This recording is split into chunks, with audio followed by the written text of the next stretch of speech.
All right, in the last video, we did a little recording. We got these tracks here.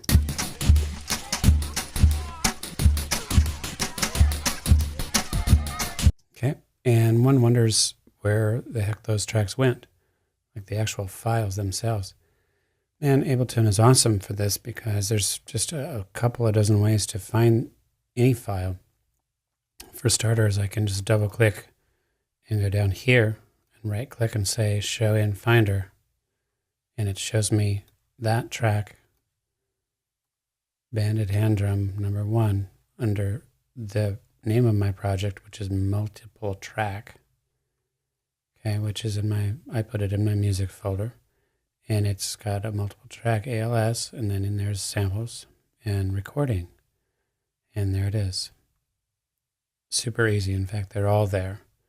And I can also go here and just find it this way, show in browser or Finder, and the same thing. Show in browser gives us a different thing because then it shows us the current project. So it basically shows us the exact same thing. Okay, now this file here, this Candy Kick 1, I say show in browser because I definitely want to get rid of this. It's just nothing. And so I can say right click, delete, move this item to trash. And guess what? It's going to say, nope, can't do that. Why? Because I'm using it. So just get in there and delete it. Then do that. Say delete, move this to trash? Question mark? Yes. Oh, off it goes. Okay. And then it says, you've got a temporary warning down there, but you can ignore that. It basically says, hey, it's gone. Don't, panicking or whatever. Okay. One last thing. If I have an unnamed, set, sometimes you get a great idea and you just start out with an untitled live set.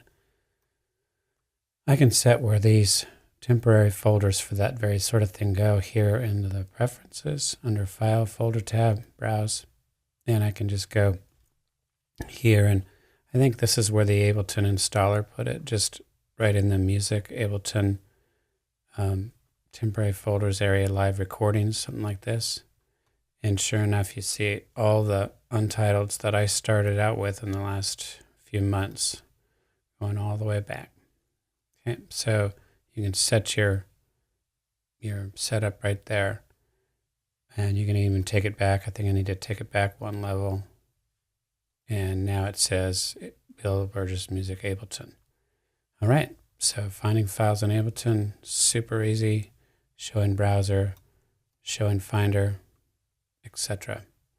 Now, one last point. This is a loop, and when I go show in Finder, grayed out. Why? It was never recorded. It's not new. So it's not a new recorded file. So it's part of the Ableton live packs. So it's not going to be there in the Finder in terms of seeing that.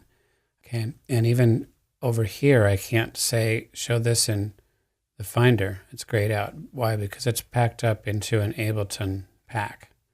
If I were to use samples or something that are not packed up, I would likely be able to see that in the Finder. All good.